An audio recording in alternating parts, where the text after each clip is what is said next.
ഇന്ന് ഞങ്ങൾ നാത്തൂന് ഹോസ്റ്റലിലാക്കാൻ വേണ്ടിയിട്ട് എറണാകുളത്തേക്ക് വന്നിക്കാണ്. എൻ്റെ അമ്മായിൻ്റെ കുട്ടിയുടെ കൂടെയാണ് ഞങ്ങൾ എറണാകുളത്തേക്ക് അങ്ങോട്ട് പോയിട്ടുണ്ടായിരുന്നത്. അങ്ങനെ ഒരു 9 മണിയായപ്പോൾ ഞങ്ങളൊരു ഹോട്ടലിൽ കയറിയിട്ട് ഞങ്ങൾ ചായയൊക്കെ കുടിച്ചിട്ടുണ്ടായിരുന്നു. അമ്മായിയുടെ കുട്ടിക്ക് ആലപ്പുഴ എന്തോ ഒരു പരിപാടി ഉണ്ടായിരുന്നിട്ടേ ഓൻ അങ്ങോട്ട് പോകുമായിരുന്നു. അപ്പോൾ പിന്നെ പോണ വഴിക്ക് ഞങ്ങൾ ആക്കി തരാമെന്ന് പറഞ്ഞിട്ട് ഓൻ്റെ കൂടെയാണ് ഞങ്ങൾ പോന്നിട്ടുണ്ടായിരുന്നത്. ആദ്യം ഓൻ വീട്ടിൽ നിന്ന് 2 മണിക്ക് ഇറങ്ങണം എന്ന് പറഞ്ഞിട്ടുണ്ടായിരുന്നു. കാരണം ഓന് ആലപ്പുഴ 7 മണിയാകുമ്പോൾ എത്തണം എന്ന് പറഞ്ഞിട്ടുണ്ടായിരുന്നു. പിന്നെ ഓലെ പരിപാടിയുടെ ടൈം മാറ്റിയപ്പോൾ പിന്നെ അത് 5 മണിക്കാക്കി. പിന്നെ ഞങ്ങൾ വീട്ടിൽ നിന്ന് 5 മണിക്കാണ് ഇറങ്ങിയിട്ടുണ്ടായിരുന്നത്. അങ്ങനത്തെ ചായ കുടിച്ചാൽ കയറിയ ഹോട്ടലിൽ നിന്ന് കുറച്ച് പഴവും ബിസ്ക്കറ്റും മുട്ടായികളൊക്കെ വാങ്ങിച്ചിട്ടുണ്ടായിരുന്നു. റോഡിലൊക്കെ നല്ല ബ്ലോക്ക് കാരണേ ഉച്ചക്ക് 1 മണിക്കാണ് ഞങ്ങൾ അവിടെ എത്തിയിട്ടുണ്ടായിരുന്നത്. ഞങ്ങൾ കരുതിയൊരു ടൈമിൽ ഞങ്ങൾക്ക് അവിടെ എത്താൻ കഴിഞ്ഞിട്ടില്ലായിരുന്നു. അങ്ങനെ ഓളെ ഹോസ്റ്റലാക്കി ഓളടുത്ത് ഒരു 10-15 മിനിറ്റ് ഒക്കെ നിന്നിട്ട് പിന്നെ ഞങ്ങൾ തിരിച്ചു പോന്നിട്ടുണ്ട്. ആളി നിൽക്കണ പോലെ ഒന്നല്ലായിരുന്നു, നല്ല വിഷമമുണ്ടായിരുന്നു ഞങ്ങൾ പോകുന്നപ്പോൾ. അതേപോലെ തന്നെയായിരുന്നു ഞങ്ങൾക്കും. ഓൾ അവിടെ ആക്കി പോകുന്നപ്പോൾ വല്ലാത്ത സങ്കടമായിരുന്നു. ഞാനും ഉമ്മയും തന്നെ ഓളെ കൊണ്ടാക്കാൻ പോയിട്ടുണ്ടായിരുന്നത്. ഓളുണ്ടാകുമ്പോൾ വീട്ടിൽ ഉമ്മാക്ക് ഒരു കൂട്ടുണ്ടായിരുന്നു.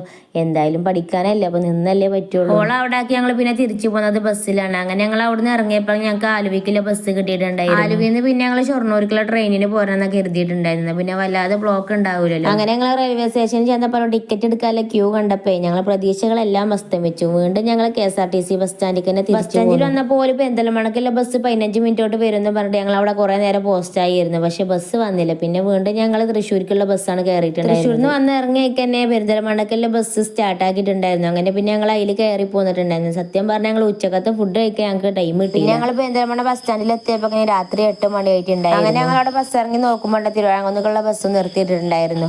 പിന്നെ ഞങ്ങൾ ഡ്രൈവറോട് പറഞ്ഞിട്ട് ഞങ്ങൾക്ക് കുറച്ച് ജ്യൂസും അതുപോലെ തന്നെ എണ്ണക്കടിയും ബിസ്ക്കറ്റും ഒക്കെ വാങ്ങിച്ചിട്ടുണ്ടായിരുന്നു. പിന്നെ ഞങ്ങളത് ബസ്സിൽ തന്നെ ഇരുന്ന് കഴിച്ചിട്ടുണ്ടായിരുന്നു. രാത്രി വീട്ടിലെത്തുമ്പോൾ കഴിക്കാനൊന്നും ഇല്ലാത്തതുകൊണ്ട് തന്നെ ഞങ്ങൾ റെഡിമെയ്ഡ് ചപ്പാത്തി വാങ്ങിച്ചിട്ടാണ് പോകുന്നിട്ടുണ്ടായിരുന്നത്. രാത്രി ഞങ്ങൾ മാളിക്കുന്ന് വീട്ടിലെത്തിയപ്പോൾ 9:30 മണിയായിട്ടുണ്ടായിരുന്നു. അങ്ങനെ വീട്ടിൽ വന്നിട്ട് അപ്പോൾ ചപ്പാത്തിയും ചുട്ട് ഫ്രിഡ്ജിൽ കുറച്ച് ബീഫ് കറി ഉണ്ടായിരുന്നു. അത് ചൂടാക്കി ഞങ്ങൾ കഴിച്ചിട്ടുണ്ടായിരുന്നു. അപ്പോൾ ഇത്രേ ഉള്ളൂ ഈ ഒരു വീഡിയോ ഇഷ്ടപ്പെട്ടാൽ ലൈക്ക് ചെയ്യാനും സബ്സ്ക്രൈബ് ചെയ്യാനും മറക്കല്ലേ.